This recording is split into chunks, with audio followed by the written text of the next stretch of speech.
नमस्कार, मैं अभय कुमार, इतिहास विभाग, डीएवी स्नातकोत्तर महाविद्यालय सिवान। आज हम लोग भक्ति आंदोलन यानी मध्यकाल में भक्ति आंदोलन के उदय और उसके प्रभावों पर चर्चा करेंगे।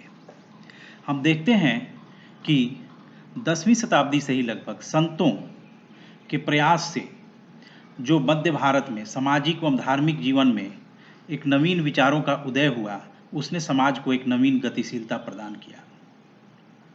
इसके फलस्वरूप हम पाते हैं कि भक्ति के प्रति आस्था का विकास हुआ, लोक भाषाओं में साहित्य रचना का आरंभ हुआ और 12वीं-13वीं शताब्दी से इस्लाम के साथ सहयोग के परिणाम स्वरूप सहिष्णुता की एक भावना का भी विकास हुआ, जिसकी वजह से जाति व्यवस्था के बंधनों में शिथिलता आई और विचार तथा कर्म दोनों स्तरों पर समाज का विकास हुआ।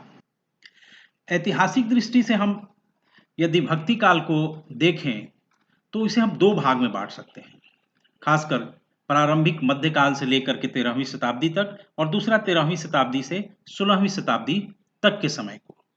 पहले फेज में यानी 13वीं शताब्दी तक के काल में भक्ति आंदोलन का स्वरूप था वह मुख्यतः वेद और अनुष्ठानों की जटिलताओं और ज्ञान मार्ग की जो जटिलताएं थी, जो आम जनता को समझने में कठिनाई होती थी, उससे मुक्ति पाने का भी प्रयास था, जिस पर कि बौद्ध धर्म की जो मान्यताएं थी, जो जीवन के नैतिक मूल्यों को स्थापित करने का प्रयास करती थी, इसने भक्ति आंदोलन की प्रारंभिक धारा को एक नवीन दिशा दिया।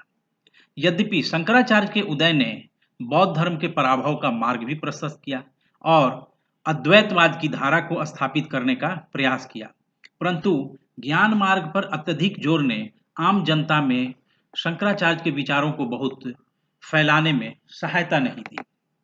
दूसरी तरफ जो भक्ति आंदोलन, चाहे वो शैव और वैष्णव हों, उन्हें भी आम जनता से शंकराचार्य के ज्ञान मार्ग ने जोड़ने में उस तरह से सहायता नहीं प्राप्त की और शंकराचार्य के विरोध में आप कह सकते हैं, उसके संशोधन के फलस्वरूप जिन चिंतकों ने अद्वैतवाद का डटकर विरोध किया, उनमें वैष्णव संत के द्वारा स्थापित 4 प्रमुख विचारों की झलक हम पाते हैं, जिसमें हम पाते हैं कि 12वीं शताब्दी में रामानुजाचार्य ने विशिष्ट अद्वैतवाद को जन्म दिया, 13वीं शताब्दी में माधवाचार्य ने द्वैतवाद को और 13वीं शताब्दी में ही विष्णु स्वामी ने शुद्ध अद्वैतवाद और निम्बार्काचार्य ने द्वैत अद्वैतवाद को जन्म दिया। इन चारों वैष्णव संप्रदायों ने शंकर के अद्वैत और ज्ञान मार्ग का विरोध किया और थोड़े बहुत अंतर के होते हुए भी इन सब की प्रवृत्ति सगुण भक्ति की ओर खींचती चली गई और वैष्णवों की सगुण भक्ति का साधारण जनता पर बहुत प्रभाव पड़ा।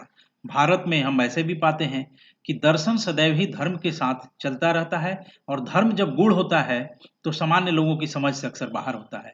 इसलिए वैष्णव संप्रदाय के इन चारों संतों ने जिस तरह से धर्म की गूढ़ता को आम जनता के समझ में आने के लायक बना करके और जो एक व्यवहारिक दर्शन का प्रचार किया, उसने आम जनता में इनकी स्वीकार्यता और लोकप्रियता दोनों को बढ़ाया।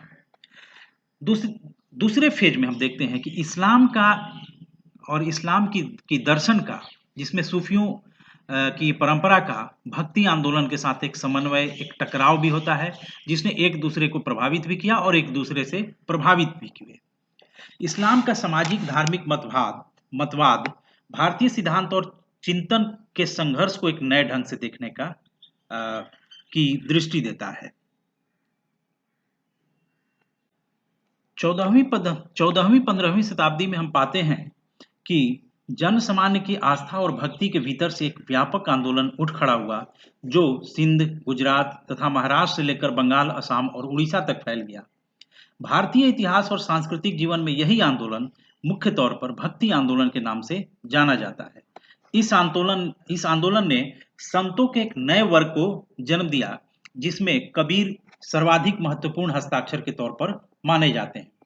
इन संत भक्तों ने एक ओर तो भक्ति के आधारभूत जो तत्व होते हैं उनके बीच सामंजस्य और सद्भाव स्थापित किया और दूसरी ओर भारतीय रहस्यवादी धारणाओं और सूफी साधना की रहस्यवादी धारणाओं के बीच सामंजस्य की सृष्टि भी की।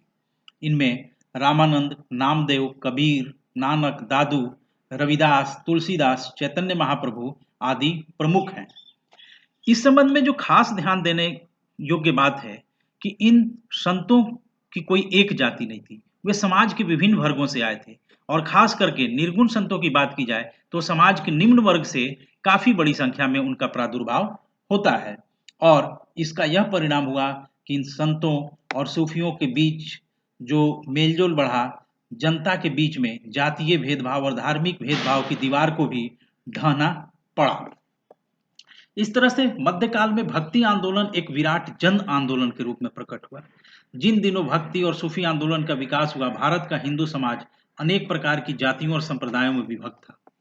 यह आध्यात्मिक क्षेत्र में भी एक प्रकार के अंधकार का समय था और अनेक प्रकार के कुसंस्कारों यानी जटिलताओं से देश पीड़ित था। बौद्धिक रूप से अद्वैतवाद में विश्वास रखने वाले व्यवहारिक क्षेत्र में ऊंच नीच, छुआछूत को सहसा ही स्वीकार कर लेते थे। उन्हें इसमें कोई आश्चर्य नहीं लगता था और न तो इसका विरोध करते थे। आध्यात्मिक रूप में भले हुए एक शक्ति को मानते हो, लेकिन व्यवहारिक रूप में सैकड़ों देवताओं और मूर्तियों की के पुजारी बन बैठे थे और उसने समाज में भी विभिन्नताएं पैदा की थी। ऐसी स्थिति में आम जनता के लिए बाहरी आडंबरों और अर्थहीन संस्कारों में उलझना भक्ति के अपने उद्देश्य को खो रहा था। और उसी दरमियान हम पाते हैं कि इस्लाम का एकेश्वरवाद और समानता और भाईचारे की भावना ने यहाँ पर एक पारंपरिक जो धार्मिक विचारधारा थी उस पर एक आक्रमण प्रस्तुत किया और जिससे एक जटिल परिस्थिति पैदा होगी, जिसका समाधान भक्ति आंदोलन के संतों ने सामाजिक सौहार्द और बराबरी के सिद्धांत के आधार पर दिया। हम पाते हैं कि गुरु नानक ने समकालीन सामाजिक और धार्मिक परिस्थितियों का सामान्य प्रजाजन की असहाय व्यवस्था का एक अच्छा चित्रण प्रस्तुत किया है और यह मान सकते हैं कि यह एक संकट का काल था और इस भक्ति मार्ग ने विषमताग्रस्त समाज में मानव की अंतर्निहित शक्ति को जागृत करने का कार्य किया। समाज की कुरीतियों और अंधविश्वासों को दूर करने के लिए उन्होंने जो व्यर्थ के नुस्खे बताए गए थे उसको उन्होंने नकारा और निर्मल भक्ति तथा पाक जीवन की बात की। कबीर का मन चंगा में तो कठौती में गंगा, ये वाणी सर्वाधिक महत्वपूर्ण है। उन्होंने मंदिर और मस्जिदों दोनों पर आक्रमण किए। उनकी वाणी में शक्ति थी, पांडित्य का बोझ नहीं था। उन्होंने कहा भी है कि ढाई आखर प्रेम का पढ़े सो पंडित होए।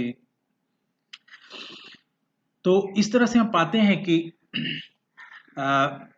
भक्ति आंदोलन अपने उद्देश्यों और प्रयत्नों से धार्मिक और सामाजिक क्रांति के द्वार को खोलने में सफल रहा। उसने समाज को न केवल ईश्वर से परिचित कराया अपितु धार्मिक आडंबरों और सामाजिक राजनीतिक अत्याचारों से पीड़ित जनता को एक नव चेतना भी प्रदान की। धन्यवाद।